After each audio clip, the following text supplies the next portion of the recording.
DBC নিউজের নিয়মিত আয়োজন সংবাদ সম্প্রসারণে সবাইকে স্বাগত জানাচ্ছি আমি রেদওয়ান আহমেদ। দিনের বাছাই করা সংবাদ এবং এর পর্যালোচনা নিয়ে সংবাদ সম্প্রসারণে আজ অতিথি হিসেবে অনলাইনে যুক্ত রয়েছেন কলামিস্ট ও সিনিয়র সাংবাদিক আনিস আলমগীর, এবং আরও যুক্ত হওয়ার কথা রয়েছেন সিনিয়র সাংবাদিক জহিরুল আলম। স্বাগত জানাচ্ছি আনিস আলমগীর আপনাকে। শুরু করতে চাই আজকের নির্বাচিত বিশেষ খবর দিয়ে, অর্থাৎ আজকের আলোচিত খবর দিয়ে। নির্বাচনের আগে এই সরকারকে তত্ত্বাবধায়কের ভূমিকা নেওয়ার আহ্বান বিএনপির। আপনার কাছে একটু জানতে চাই যে অন্তর্বর্তীকালীন সরকার তত্ত্বাবধায়ক সরকারের ভূমিকা আসলে কিভাবে নেবে, মানে এটা কি বাস্তবিক অর্থেই সম্ভব, মানে এটা ইমপ্লিমেন্ট হবে কি করে, মানে সদিচ্ছা থাকলে সবই করা সম্ভব সরকারের। একটু জানতে চাচ্ছি কাঠামোটা কেমন হতে পারে। উত্তর তো আপনি দিয়েই দিয়েছেন অলমোস্ট। তবে এখানে কাঠামোগত যদি পরিবর্তন আনতে হয়, ডিসিদের ব্যাপারে একটা নিতে পারে। যে সমস্ত ডিসি নিরপেক্ষভাবে দায়িত্ব পালন করছেন না, কিংবা যে সমস্ত ডিসি গুলোর উপর অভিযোগ আছে রাজনৈতিক দলগুলোর যে নিরপেক্ষতা ক্ষুণ্ণ হওয়ার বিষয়ে কিংবা তাদের রাজনৈতিক সম্পৃক্ততার বিষয়ে, তাদের পরিবর্তন করতে পারেন। নির্বাচন কমিশনে কিছু কর্মকর্তা থাকেন যেগুলোর অতীত রেকর্ড দেখে সেখানে পরিবর্তন করতে পারেন। আমার মনে হয় বিএনপি এবং জামায়াত তাদের পরস্পর চাইবেন যে তাদের আহ, তাদের দলীয় লোকদেরকে আসলে এখানে প্রতিষ্ঠিত করা। কিন্তু সরকারের তরফ থেকে নিঃসন্দেহে চেষ্টা করা উচিত যে যাদের অতীত রেকর্ড নিরপেক্ষ ভূমিকা রেখেছে। আহ, আমরা দেখেন কেউ না কেউ কোন রাজনৈতিক দলের সঙ্গে হয়তো সম্পৃক্ততা আছে, কিন্তু তার পেশাদারিত্বটাকে এখন বেশি করে দেখতে হবে।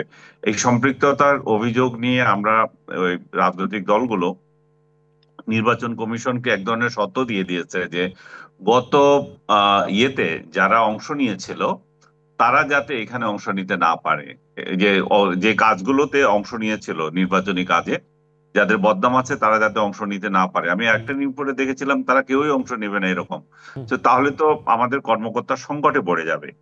তো এই অবস্থাতে আমি মনে করি যে রাজনৈতিক দলগুলোর আহ একটু হলেও ছাড় দেওয়া উচিত, আর সরকারের নিরপেক্ষতা ক্ষুণ্ণ হয় এমন কোনো কাজ করা উচিত না। রাজনৈতিক দলগুলোর থেকে একটা বড় ধরনের প্রেশার সেটা হচ্ছে যে তত্ত্বাবধায়ক সরকার আমলে আর এই ইন্টেরিয়ম যেটা চলতেছে অন্তর্বর্তীকালীন সরকার আমলে, এই দুই আমলের মধ্যে তারা নিশ্চয়ই চাইবেন যে যে সমস্ত উপদেষ্টা যে সমস্ত উপদেষ্টা মন্ডলীর যে সমস্ত উপদেষ্টা রাজনৈতিক বায়াসনেস প্রকাশ করেছে তাদেরকে অপসারণের জন্য।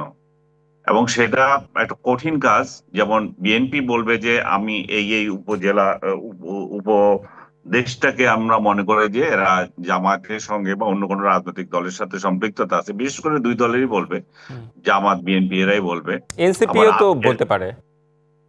এনসিপিও বলতে পারে, কিন্তু বাস্তবতা হচ্ছে যে আমাদের প্রধান দুইটি রাজনৈতিক দলই এইটা চুলচেরা বিশ্লেষণ করবে। এনসিপি বলার খুব একটা যে সুযোগ আছে তা না, কারণ এনসিপি নিজেরই লোক এখানে আছে। হুম। তো আজকে মনে করেন প্রধান উপদেষ্টাকে আমি যতটুকু জানি যে দুইজন হয়তো তারা ইঙ্গিত করেছে যে ওনাদেরকে হয়তো ওনাদের সাথে জামাতের লিংক আছে। তা আগামীকাল আবার জামাত যাচ্ছে, তারা আবার বলবে যে ওনাদের সাথে বিএনপির লিংক আছে। তো এই অবস্থায় যদি চলে তাহলে তো এই পরিষদ নিয়েও টানাটানি লেগে যাবে। তো সেক্ষেত্রে প্রধান উপদেষ্টা কি ভূমিকা নেন আমি জানি না। আমরা দেখি তাহলে। জি, আমি আরেকটু আসতে চাই আপনার কথার প্রসঙ্গ ধরেই, যে বিগত নির্বাচনের সময়, অর্থাৎ শেখ হাসিনার নির্বাচনের সময় যারা নির্বাচনের সাথে সম্পৃক্ত ছিল তারা তো আসলে মূলত সরকার যা বলেছে সেটি আসলে বাস্তবায়ন করেছে, কিংবা নিরুপায় বলা চলে। সেই ক্ষেত্রে আপনি যেটি বললেন যে আসলে লোকবল সংকট একটা হতে পারে, সেই ক্ষেত্রে কি আসলে এটা বিবেচনা করা উচিত কিনা? না, আমি তো সেটাই বললাম, আমাদের কারো না কারো রাজনৈতিক সম্পৃক্ততা কোনো দলের প্রতি থেকে যায়। হুম। 100% আপনি নিরপেক্ষ লোক পাওয়া খুবই কঠিন। সেই ক্ষেত্রে সরকার বা আমলাতন্ত্রে যারা আছে তারা ওই লোকটার নিরপেক্ষতা ওই লোকটা কোন দলের সঙ্গে জড়িত তার থেকেও বেশি খেয়াল করা উচিত যে উনার পেশাদারিত্ব, উনি পেশাদারিত্ব বরখেলাপ করেছে কিনা অতীতে।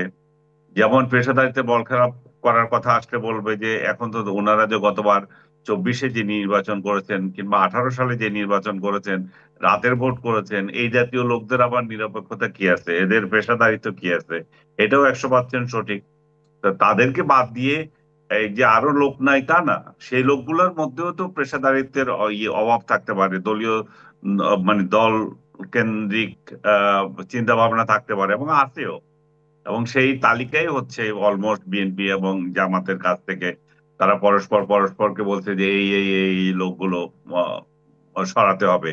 তো সেই জায়গায় প্রধান উপদেষ্টা আজকে যেটা বার্তা দিলেন, যে উনি যেহেতু ওই মন্ত্রণালয়ের দায়িত্বে, উনি নিজ থেকে এখন থেকে যা করার সেটা উনি নিজ থেকে করবেন এবং ওই নিরপেক্ষতা যাতে বজায় থাকে সেই উদ্দেশ্যেই বলেছেন নিশ্চয়ই।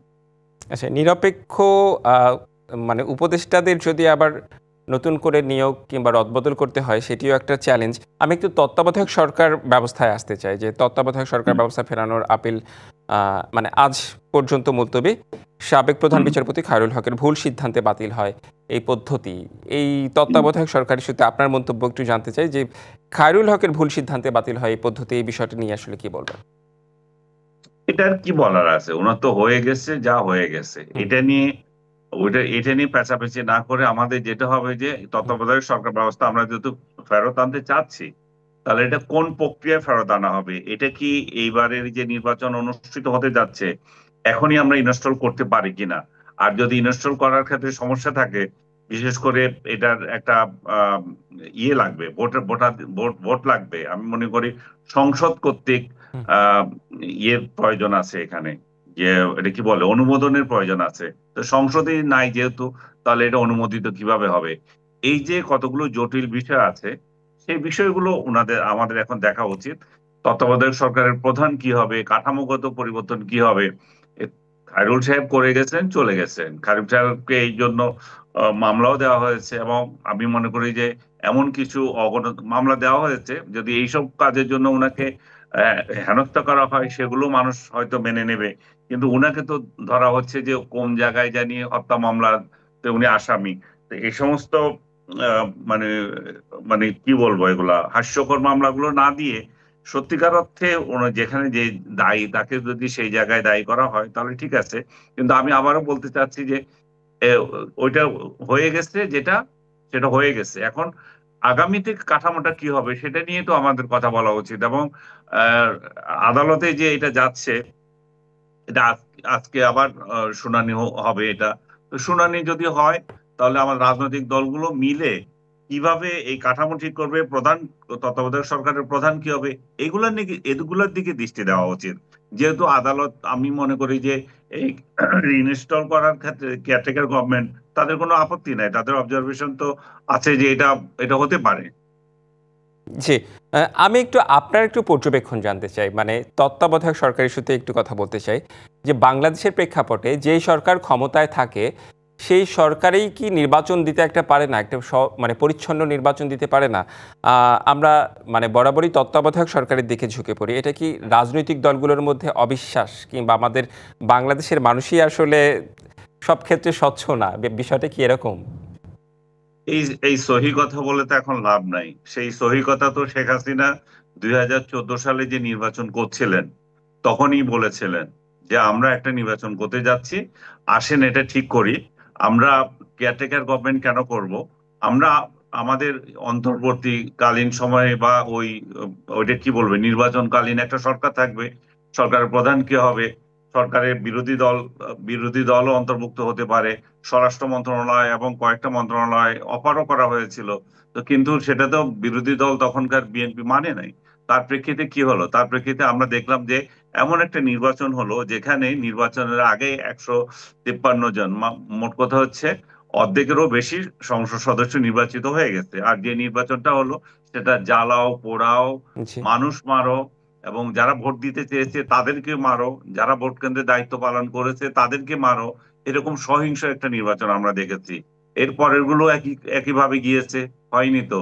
এর পরের গুলো যেখানে আমরা অংশগ্রহণ পূর্ণ হওয়ার কথা ছিল 18, আমরা আশা করেছিলাম যে ঠিক আছে, আগেরটা অংশগ্রহণ পূর্ণ হয়নি, ইলেকশন তো ঠিকই হয়েছে। এবং 2018 একটা অংশগ্রহণপূর্ণ নির্বাচন হবে। সেই জায়গায় আমরা কি দেখলাম? সেই জায়গায় আমরা দেখলাম যে শেখ হাসিনার সরকার রাতে ভোট করে ফেলেছে। জি, সেটা আরেকটা বড় ধরনের কেলেঙ্কারি দিয়েছে। আসলে সর্বশেষ সেসব এরপরে নির্বাচনকে আসলে বিতর্কিত ছিল বলেই তো আজকে এই অবস্থার সৃষ্টি হয়েছে। আরেকজন অতিথি আমাদের সাথে যুক্ত হয়েছেন, জহিরুল আলম। আপনার কাছে একটু জানতে চাই যে এই বর্তমান সরকারকে তত্ত্বাবধায়ক সরকারের ভূমিকায় দেখতে চাই হচ্ছে রাজনৈতিক দলগুলো, বিশেষ করে বিএনপি। আজকে কথা হয়েছে প্রধান উপদেষ্টার সাথে, এটা কিভাবে সম্ভব, রূপরেখা কেমন হতে পারে? আপনার মন্তব্য জানতে চাই একটু। জহিরুল আলম, আমাকে শুনতে পাচ্ছেন নিশ্চয়ই আপনি? জি, আপনাকে শুনতে পাচ্ছি। জি, বলেন। আমি একটু এই যে জানতে চাচ্ছি যে অন্তর্বর্তীকালীন সরকার তত্ত্বাবধায়ক সরকারের ভূমিকায় কিভাবে অবতীর্ণ হতে পারে? মানে রাজনৈতিক দলগুলোর চাওয়া তো সেটাই। It's a very simple. এটার জন্য খুব বেশি কি বলবো যে গবেষণা বা বিষয় বিশ্লেষণের প্রয়োজন নেই। তাদের অন্তর্বর্তী সরকারের একটা চরিত্র, সেটি হয়েছে যে অভ্যুত্থানের পরবর্তী একটা ইমিডিয়েসি ছিল। সেই বা তাৎক্ষণিক প্রয়োজনে এবং জাতীয় প্রয়োজনে অন্তর্বর্তী সরকার হয়েছে। কিন্তু তত্ত্বাবধায়ক সরকারের একটা চারিত্রিক একটা বৈশিষ্ট্য আছে, একটা কাঠামো আছে। সেটা দল নিরপেক্ষতার একটা সম্পূর্ণ একটা বিষয় রয়েছে। সেটি হচ্ছে যে তার পারফরমেন্সের দিক থেকে, কর্মদক্ষতার দিক থেকে, চিন্তা চেতনার দিক থেকে তত্ত্বাবধায়ক সরকার হবে সম্পূর্ণভাবে দলীয় কাঠামোর বাইরে, দলীয় চিন্তার বাইরে যারা এই সরকারকে রিপ্রেজেন্ট করবেন, এবং তাদের নির্বাচনের লাভজনক কোনো ধরনের কোনো সম্পৃক্ততা থাকবে না। সেটি হচ্ছে যে তত্ত্বাবধায়ক সরকারের একটা চিন্তা, এবং কোনো দলকে তারা ফেভার করবে না। বর্তমান যে সরকারটি হয়েছে, এই সরকারটি হয়েছে যে বিভিন্ন দলীয় চিন্তা থেকে হয়তো ডমিনেশন নিয়ে বা পরামর্শ নিয়ে সরকারটি হয়েছে, এবং কারো কারো ক্ষেত্রে পরবর্তীকালে দলীয় সম্পর্ক তৈরি হয়েছে। যেমন এনসিপির ক্ষেত্রে এই প্রশ্নটি এসেছে সরাসরি। অনেকেই যে ছাত্র প্রতিনিধি যারা আছেন তাদেরকে এনসিপি সরাসরি তারা যুক্ত রয়েছেন বলে তাদেরকে মনে করা হচ্ছে, যদি তারা এটা অস্বীকার করেছেন যে তাদের সঙ্গে এনসিপির সঙ্গে বা এনসিপি গঠনের সঙ্গে তাদের কোনো সম্পর্ক নেই। কিন্তু তাদের বক্তব্য, বিবৃতি, অংশগ্রহণ, নানাভাবে তাদের একটা দলীয় পরিচয় নিয়ে একটা প্রশ্ন কিন্তু আলোচনার মধ্যে আছে। সেক্ষেত্রে হয়তোবা বিএনপি মহাসচিব এই কথাটি বোঝাতে চেয়েছেন, এখানে সরাসরি জামাতের কোনো প্রতিনিধি বা দলীয় উপদেষ্টা আছেন বলে জানা নেই। সরাসরি কোনো বিএনপির দলীয় কোনো উপদেষ্টা আছেন বলে জানা নেই। তাদের নমিনেটেড ব্যক্তিরা আছেন। কিন্তু ছাত্রদের ক্ষেত্রে এই আলোচনাটা অনেক বেশি। হয়তোবা এখানে ছাত্র উপদেষ্টাদের ক্ষেত্রে মানে বিএনপি মহাসচিবের বক্তব্যটি হয়তো আমরা বিবেচনায় নিতে পারি। এটা প্রধান উপদেষ্টাকে ওনারা সরাসরি কি বলেছেন, কাকে ইঙ্গিত করেছেন, কার নাম দিয়েছেন, সেটা হয়তো পরবর্তীতে নিশ্চয়ই প্রকাশিত হবে। কিন্তু ধরেই নেওয়া যায় যে এটা ছাত্র প্রতিনিধিদের উপরই তাদের দৃষ্টি রয়েছে। আর নির্বাচনকালীন যে ভূমিকাটি, প্রধান উপদেষ্টার যে ভূমিকাটি আশা করা হচ্ছে যে উনি তত্ত্বাবধায়ক সরকারের সময় প্রধান উপদেষ্টা যেভাবে সম্পূর্ণভাবে প্রশাসনের একটা ঢেলে সাজাবার একটা চিন্তা করেন, এখানে পারস্পরিক কিন্তু দোষারোপের ঘটনা কিন্তু ঘটেছে। এনসিপির পক্ষ থেকে দোষারোপ করা হয়েছে, প্রশাসনকে বিএনপিকরণ করা হয়েছে। জামাতের পক্ষ থেকে বিভিন্ন ধরনের বক্তব্য আমরা দেখেছি। এমনকি নির্বাচন কমিশন সম্পর্কেও কিন্তু এক ধরনের অভিযোগ বা মানে কি বলে দলীয় পরিচয়ের অভিযোগ কিন্তু এনসিপির পক্ষ থেকে এসেছে। একইভাবে ধরেন বিএনপিও আশা করবে যে জামাত ঘনিষ্ঠ যারা রয়েছেন বা বা জামাতের পক্ষ থেকে বিএনপি ঘনিষ্ঠ যারা রয়েছেন, এই ধরনের সম্পূর্ণভাবে দলীয় পরিচয় বা দলকে সার্ভ করার মেন্টালিটি যাদের মধ্যে রয়েছে, সে ধরনের কর্মকর্তারা যাতে নির্বাচনী কাজে অংশগ্রহণ না করেন, এবং সে একটি সুষ্ঠু, শান্তিপূর্ণ, গ্রহণযোগ্য, অবাধ নির্বাচন করার জন্য প্রশাসনের ক্ষেত্রে যে আপনার বিশেষ করে ডিসি, রিটার্নিং অফিসার, মাঠ পর্যায়ে যারা কর্মকর্তা রয়েছেন, সেই সব কর্মকর্তাদের যাদের উপরে সাধারণ ভাষায় দলীয় সিল রয়েছে বা দলীয়ভাবে বা স্বার্থ চরিতার্থ করার জন্য যারা অতিমাত্রায় সক্রিয় থেকেছেন অতীতে এবং এই অন্তর্বর্তীকালীন সময়ে, তাদেরকে হয়তো পরিবর্তন করে একটা সম্পূর্ণ নিরপেক্ষ চরিত্রের মাধ্যমে প্রশাসনের নিরপেক্ষতাটা আসলে খুবই গুরুত্বপূর্ণ। আপনারা দুজনই আসলে সেই বিষয়টা গুরুত্ব দিয়েছেন। আমাদের একটা বিরতিতে যেতে হবে, বিরতির পর ফিরে এসে আমাদের আরও দু একটি বিষয় রয়েছে, সেই সব বিষয় নিয়ে আলোচনা করতে চাই। সংবাদ সম্প্রসারণে একটি বিরতি নিচ্ছি, ফিরছি একটু পরে। বিরতির পর আবারও স্বাগত সংবাদ সম্প্রসারণে। আমাদের সাথে অনলাইনে যুক্ত রয়েছেন কলামিস্ট ও সিনিয়র সাংবাদিক আনিস আলমগীর এবং সিনিয়র সাংবাদিক জহিরুল আলম। বিরতির পর আপনাদের দুজনকে স্বাগত জানাচ্ছি। জহিরুল আলম, আপনাকে দিয়ে একটু শুরু করতে চাই যে ভারতের সাথে সামরিক একটি চুক্তি ছাড়া আর কোনো চুক্তি বাতিল হয়নি। এক উপদেষ্টা দেওয়ার তালিকা অনেকগুলোর অস্তিত্বই নেই। আসিফ মাহমুদ সজীব ভূঁইয়া এই তালিকাটা দিয়েছেন, যার অধিকাংশেরই অস্তিত্ব নেই বলেছেন হচ্ছে পররাষ্ট্র সচিব। আপনার কাছ থেকে একটু জানতে চাই যে একজন উপদেষ্টার কাছে এই ধরনের আহ, আহ, তার ফেসবুকে হচ্ছে এই ধরনের একটা লিস্ট দেয়া যে ভারতের সঙ্গে চুক্তিগুলোর প্রায় সবগুলোই বাতিল, অন্যদিকে পররাষ্ট্র উপদেষ্টা আবার ভিন্ন কথা বলছেন। কিভাবে দেখবেন এটিকে? দেখেন, এটাও আপনার সেলফ এক্সপ্লেনেটরি। আপনি যে প্রশ্ন করেছেন যে একজন উপদেষ্টা এই ধরনের একটা কাজ করেছেন এবং সেই আপনার পোস্টের এগেনস্টে বা এটার ক্লারিফিকেশন দিতে গিয়ে পররাষ্ট্র উপদেষ্টা পরিষ্কার করে ব্যাপারটি বলেছেন। কাজেই আমার মনে হয় যে এগুলো ব্যক্তি ব্যক্তির এক ধরনের ক্রেডিবিলিটির প্রশ্ন, বিশ্বাসযোগ্যতার প্রশ্ন, সম্মানের প্রশ্ন। সেক্ষেত্রে ওনারা আরও মানে কি বলবো, সতর্ক হবেন এটুকুই বলা যায়। কারণ একজন দায়িত্বশীল একটি পদে থেকে এরকম বিভ্রান্তিকর তথ্য দিয়ে তো কোনো লাভ নেই। নিশ্চয়ই ভারতের সঙ্গে যে চুক্তিগুলো আছে, 10টি চুক্তি যে বাতিলের কথা বলেছেন, এগুলো সরকার হয়তো সক্রিয় বিবেচনা বা রিভিউর মধ্যে রেখেছেন, কিন্তু সিদ্ধান্ত তো হয়নি কোনোটির ব্যাপারে। একটির ব্যাপারে সিদ্ধান্ত হয়েছে, যেটি পররাষ্ট্র উপদেষ্টা বলেছেন, লাইন অফ ক্রেডিটের যে এগ্রিমেন্টটি হয়েছে।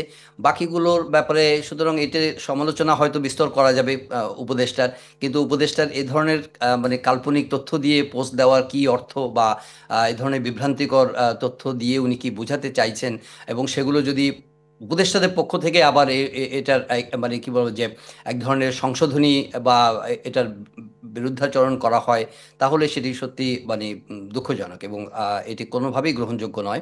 আমরা আশা করব যে উপদেষ্টাদের পক্ষ থেকে আরেকটু দায়িত্বশীল কমেন্ট করবেন। এর আগেও কিন্তু অনেকে উপদেষ্টাই অনেক ধরনের কথা বলেছেন। বিভিন্ন ভারতীয় মানে কর্মী সংখ্যার কথা বলা হয়েছে। পরবর্তীতে সেসব উপদেষ্টা প্রশ্নের মুখোমুখিও হয়েছেন যে তাদের যদি এতই ফিগার সম্পর্কে তারা এত সুনির্দিষ্টভাবে বলেছেন যে সমস্ত একজন উপদেষ্টা ২৬ লক্ষ ভারতীয় বাংলাদেশে কাজের কথা বলেছেন, কিন্তু তাদেরকে এক্সপেল করা হচ্ছে না কেন, বা তারা যদি বৈধ ছাড়পত্র ছাড়া যদি এখানে কাজ করেন তাহলে সেই সুযোগটা তারা পাচ্ছে কি করে, তাদেরকে আইডেন্টিফাই করা হচ্ছে কিনা, বা সেক্ষেত্রে কি ধরনের সরকার উদ্যোগ নিয়েছে, এই ধরনের কোনো কোনো পরিষ্কার কোনো ব্যাখ্যা কিন্তু আমরা কিন্তু জানতে পারিনি। কাজে এখানে পররাষ্ট্র উপদেষ্টা সুনির্দিষ্টভাবে বলেছেন একটি রিভিউ হচ্ছে, যদিও অনেকগুলো যেগুলো বাংলাদেশের স্বার্থ পরিপন্থী, বাংলাদেশের স্বার্থের বিরুদ্ধে গেছে, সেগুলো অবশ্যই সরকারের উচিত হবে রিভিউ করা, এবং রিভিউর মাধ্যমে যে প্রয়োজনীয় সিদ্ধান্ত জাতীয় স্বার্থকে সমুন্নত রেখে সংরক্ষণ করে সেই সিদ্ধান্তগুলো সরকার নেবে, সেটি কিন্তু সেসবই আসলে সাধারণ মানুষ। গ্রহণ করা। জি, নিশ্চয়ই। আরেকজন রয়েছেন আমাদের অতিথি আনিস আলমগীর। আপনার কাছে একটু জানতে চাই যে এই ভারতের সাথে বাংলাদেশের যে কোনো ধরনের চুক্তি, এটা কি শুধুই বিরোধিতার জন্য, না বাংলাদেশের স্বার্থ সংরক্ষণে বিশেষ কিছু চুক্তি করাও দরকার? মানে বিরোধিতার জন্যই অনেক সময় সবাই বিরোধিতাই করে, ব্যাপারটা কি এমন হওয়া উচিত? করাও দরকার মানে কি, চুক্তি তো আছেই। হ্যাঁ, ভারতের সাথে তো অসংখ্য চুক্তি বাংলাদেশের আছে, না, সেগুলো আমি তো কোনোটাই সামগ্রিকভাবে বলছি আর কি। অবশ্যই দরকার। কারণ প্রতিবেশীর সঙ্গে তো আপনি চুক্তি হুম, করবেন কাজে অকাজে, আপনার সঙ্গে তো তারই বেশি যায়। হুম, তো আপনি তো চুক্তি অলরেডি আছে, এবং সেই 71 থেকেই আছে। তো এবং 71 এর আগেও আছে। আমরা পূর্বসূরীরা করে গেছে, সেই চুক্তিও আছে। যে গঙ্গা চুক্তি, সেটা তো নতুন হয় না। ফারাক্কাবাদ নিয়ে যে চুক্তি হয়েছে, সেগুলো তো বহু বছর আগের চুক্তি। তো যে চুক্তিগুলো আছে ধারাবাহিকভাবে অনেকগুলোই আমাদের হচ্ছে। আবার যেগুলো দরকার নাই সেগুলো হয়তো বাতিল হচ্ছে। যেমন পররাষ্ট্র উপদেষ্টা যেটা বলছেন যে একটা টাগবোট কেনার একটা হুম, চুক্তি হুম, ছিল তাদের সাথে। টাগবোট মানে যে অকেজো বা জাহাজগুলোকে টেনে আনে, যে সমস্ত জাহাজ, হুম, ওই সমস্ত জাহাজ কেনার একটা চুক্তি ছিল, সেটা হয় নাই। সেটা হয়নি। সবচেয়ে মজার বিষয় হচ্ছে যে যে চুক্তিগুলোর কথা বলা হয়েছে, এই ধরনের অনেকগুলো চুক্তি নাইও। তার মানে কি দাঁড়াচ্ছে, কতগুলো চুক্তি আছে, কতগুলো আংশিক আছে, কতগুলো অন্য নামে আছে।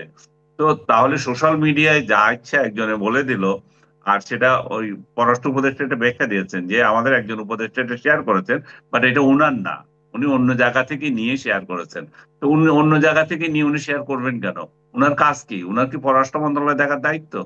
উনার উনার যে দায়িত্ব, উনি তো সেটা দায়িত্ব পালন করলেই তো মানুষ বাঁচে। আর অন্যের দায়িত্ব নিয়ে এত মাথা ব্যথা কেন? ভারত নিয়ে এত এত মানে এত জুজু দেখানোরও কি দরকার আমাদের? আর ভারত নিয়ে এত প্রীতি দেখানোরও কি দরকার? ভারত আমাদের প্রতিবেশী হিসেবে আছে, আমাদের যখন প্রয়োজন তাকে আমরা ইউজ করছি।